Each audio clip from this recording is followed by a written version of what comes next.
Salam Bapak Ibu yang saya kasih dalam Tuhan Yesus Kristus. Hari ini bertemu dengan saya, Pendeta Dr. Munar Daliman, Ketua STKDC Yogyakarta. Saya akan melanjutkan khotbah saya tentang kerajaan sorga, saudaraku.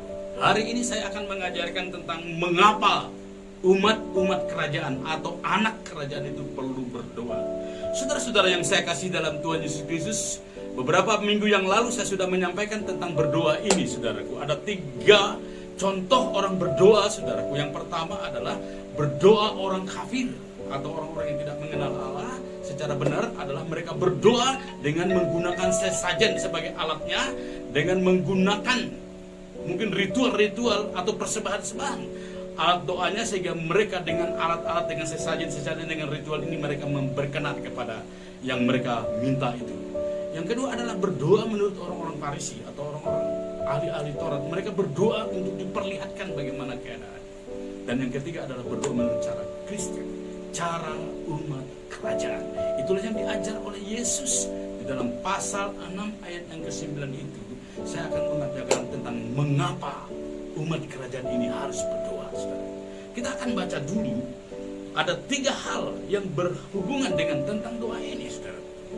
Yang pertama, dengan berdoa kita membangun hubungan atau relasi kita dengan Bapa. Sekali lagi, mengapa umat kerajaan atau anak-anak kerajaan surga harus berdoa atau perlu berdoa? Karena dengan berdoa kita membangun hubungan dengan Bapa kita yang ada di surga. Dalam Matius pasal 6 ayat 9 itu, mari silakan dibacakan. Matius pasal 6 ayat 9, karena itu berdoalah demikian. Terus, Bapa kami yang di sorga, dikuduskanlah namamu, datanglah kerajaanmu, jadilah kehendakmu di bumi seperti di sorga. ya, saudara, doa yang pertama di sini diajarkan oleh Yesus adalah doa bagaimana kita berdoa kepada Bapa. Artinya, kita perlu berdoa. Dengan doa kita membangun hubungan kepada Bapa, saudara. Bapa kami yang ada di surga. Kalau saudara melihat di dalam pasal 7 ayat 7 itu juga lebih lengkap lagi, saudara. Dilanjutkan, Matius pasal 6 ayat 9 dan seterusnya itu Tuhan Yesus mengajar bagaimana kita berdoa. Sedangkan Matius pasal 7 ayat 7 itu Tuhan Yesus memerintahkan supaya kita berdoa, saudara. Nah, kita perlu berdoa karena membangun hubungan pribadi dengan Bapa. Dengan Bapa, dengan Tuhan Yesus Kristus atau dengan Roh Kudus. Matius pasal 7 ayat 7. Mintalah maka akan diberikan kepadamu, carilah maka kamu akan mendapat, ketoklah maka pintu akan dibukakan bagimu. Ya, Tuhan Yesus mengajarkan supaya anak-anak kerajaan ini bukan hanya berdoa, demikianlah kamu berdoa, Bapa kami yang ada di surga. Tetapi dia katakan, mintalah, lalu carilah, lalu ketoklah.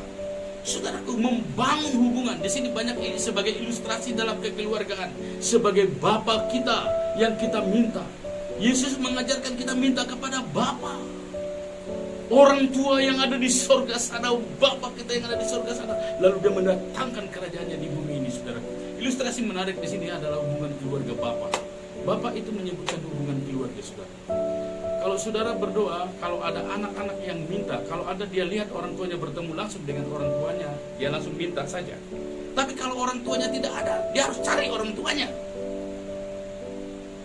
Dia cari orang tuanya, lalu kalau ketemu orang tuanya dia minta, saudara. Kalau sudah ketemu sudah mencari. Tapi kalau misalnya orang tuanya misalnya ada di kamar, ada di mana-mana, atau dia ada di tempat lain, dia kotok pintu, minta kepada orang tuanya, saudara. Seperti itu ilustrasi keluarga. Jadi dengan doa ini adalah kita membangun hubungan dengan Bapa secara kekeluargaan. Seperti anak minta kepada orang tua, kalau orang tua tidak ada, orang tua dicari. Kalau sudah ketemu orang tua, dia minta juga kepada orang tuanya. Kalau orang tua yang dicari juga tidak ketemu, atau ada orang tuanya mungkin di kamar, dia harus mengetok pintu. Sama kita dengan Bapa kita di surga, kita meminta, mencari, lalu mendapat. Yang kedua, mengapa kita harus berdoa? Mengapa anak-anak kerajaan itu harus berdoa? Dengan berdoa, semua janji Bapa digenapi kepada kita. Saudaraku, ajaran ini sangat menarik sekali, saudara. Apa itu janji Bapa? Bapa berkata, dia berjanji akan mendengar doa kita, saudara. Dia menyediakan hati, dia menyediakan hidupnya Sebagai bapa kepada anak-anaknya, dia menyediakan dan ingin mendengar keluhan kita. Dia ingin mendengar permohonan kita. Dia ingin mendengar permintaan kita. Dan dengar baik-baik. Janji Bapa itu tidak hanya ingin mendengar doa kita, tetapi janji Bapa juga menjawab doa kita. Untuk apa Bapa mendengar kalau tidak menjawab? Dan tidak mungkin dia menjawab kalau dia tidak mendengar. Tetapi ketika dia mendengar, dia menjawab doa kita. Itulah janji Bapa. Yang berikutnya adalah janji Bapa itu adalah dia akan memberikan hal-hal yang kita minta. Minta saja apa yang kamu kehendaki. Di dalam ayat-ayat lain, minta saja apa yang kamu kehendaki, maka kamu akan menerimanya. Carilah kau akan mendapatkan. Ketoklah pintu, maka pintu akan dibukakan bagimu. Jadi yang kedua adalah mengapa kita berdoa. Dengan berdoa, semua janji Bapa itu digenapkan kepada kita. Yang ketiga, saudaraku, mengapa kita harus berdoa? Anak-anak kerajaan itu harus berdoa. Karena dengan berdoa, kita akan mendapat yang terbaik daripada Tuhan. Bagian yang kedua tadi adalah dengan berdoa kita mendapat segala sesuatu. Kalau kita tidak berdoa, kita tidak mendapat sesuatu, tidak mendapat janji Bapa. Dalam Yakobus pasal 4 bagian terakhir dan ayat 2 bagian terakhir dan ayat 3 itu silakan dibaca. Saya mengulangi yang kedua ini, silakan. Kamu tidak memperoleh apa-apa karena kamu tidak berdoa.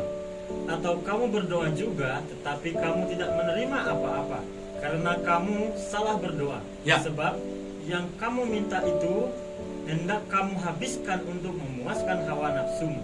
Ya, saudara saya yang kasih dalam Tuhan Yesus Kristus. Kamu tidak mendapat apa-apa karena engkau tidak berdoa. Atau engkau berdoa juga, engkau berdoa salah. Engkau berdoa untuk keinginan hawa nafsumu. Maka bagian kedua ini tadi adalah berdoa itu adalah menggenapi janji Bapa.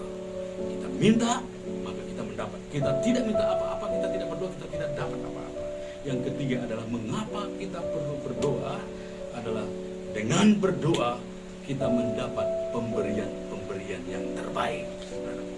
Ada orang berkata kan tidak perlu berdoa. Ada banyak orang tidak berdoa juga dapat juga macam-macam, dapat juga makan minum. Ada juga orang tidak pernah berdoa, bahkan ada orang menghujat Allah, tapi juga orang itu mendapat matahari, sinar matahari dan sinar bulan dan hujan. Kenapa kita perlu berdoa? Saudaraku, saya ingin katakan kepada saudara, sebagai anak kerajaan kita perlu berdoa. Mengapa? Karena dengan berdoa kita mendapat yang terbaik dari Tuhan. Karena itu seringkali saya katakan kepada setiap orang, kalau engkau ingin menerima sesuatu yang terbaik, engkau harus berdoa kepada Bapa. Walaupun artinya tanpa berdoa juga orang bisa menerima sesuatu, tapi belum tentu yang terbaik. Dengan berdoa kita mendapat yang terbaik, pemberian yang terbaik daripada Tuhan. Saudara yang saya kasih dalam Tuhan Yesus Kristus, ada banyak cerita dalam kehidupan saya, saudara. Yang terbaik itu terbaik menurut Tuhan, bukan terbaik menurut kita. Karena banyak yang kita doakan menurut keinginan kita dalam Yakobus tadi, sehingga kita juga tidak mendapat apa-apa, saudara. Yang terbaik menurut kita, bukan menurut Tuhan, bukan menurut keinginan kita, saudara. Kita akan belajar di sini, ada banyak kesaksian sebenarnya yang perlu ingin saksikan mengapa kita harus mendapat yang terbaik itu. Yang pertama, saudara, saya ingin bersaksi di masa Covid ini, saudara. Banyak orang sejenis memprotes saya, mengapa KDSI kok terus membangun, terus tidak memberhentikan pembangunannya. Ini masa sukar, masa susah. Saudara, kita membangun kampus ini 2 gedung, tahap pertama dan tahap kedua. Tahap kedua kita membangun 800 meter persegi tahun 2017. Kita memulai akhir 2012. Lalu kita meneruskan pembangunan tahap kedua ini. Kita terus membangun terus sejak tahun 2017, tidak pernah berhenti sampai sekarang, saudara. Lalu ketika pandemi ini, orang bilang sama saya, kenapa Pak Munar terus membangun KDSI itu? Kenapa tidak memberhentikan dulu pembangunan ini? Lalu saya bilang begini, kalau saya berhenti membangun ini, mungkin Tuhan berhenti untuk bekerja dalam pembangunan ini. Saudara, kita terus membangun, akhirnya puji Tuhan. Sampai hari ini kita meresmikan Menara Doa. Hari ini hari pertama saya khotbah di Menara Doa, saudara. Dan kita mulai berdoa di Menara Doa ini. Walaupun masih banyak yang harus kita selesaikan. Jadi pembangunan berjalan terus walaupun kondisi krisis, kondisi sulit.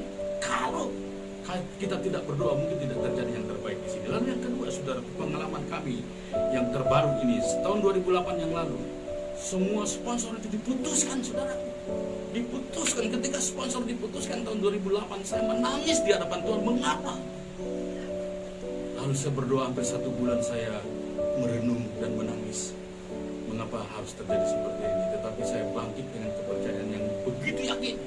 Kalau Daniel saja bisa ditolong Tuhan di gua singa, kenapa saya tidak bisa ditolong? Lalu saya bangkit. Saudara tahu, ketika sponsor itu putus, tetapi puji Tuhan, banyak STT datang ke KDSI, sekolah di KDSI, saudaraku, mahasiswa datang, saudaraku. Akhirnya berkat mengalir tanpa lewat sponsor itu, tetapi lewat yang lain Tuhan beri yang terbaik sampai hari ini, sehingga jadi bangunan yang cukup bagus. Bukan jadi sebelum selesai semua, ya sudah lagi selesai. Yang ketiga, saudara, saya kasih contoh yang ketiga adalah minggu yang lalu, ketika sebelum peresmian gedung Menara Doa yang kita pakai sekarang ini, hujan terus, setiap hari hujan. Lalu hari Rabu kita mau peresmian tanggal 7, hari Kamis tanggal 8 kita mau wisuda. Lalu saya memohon kepada Tuhan.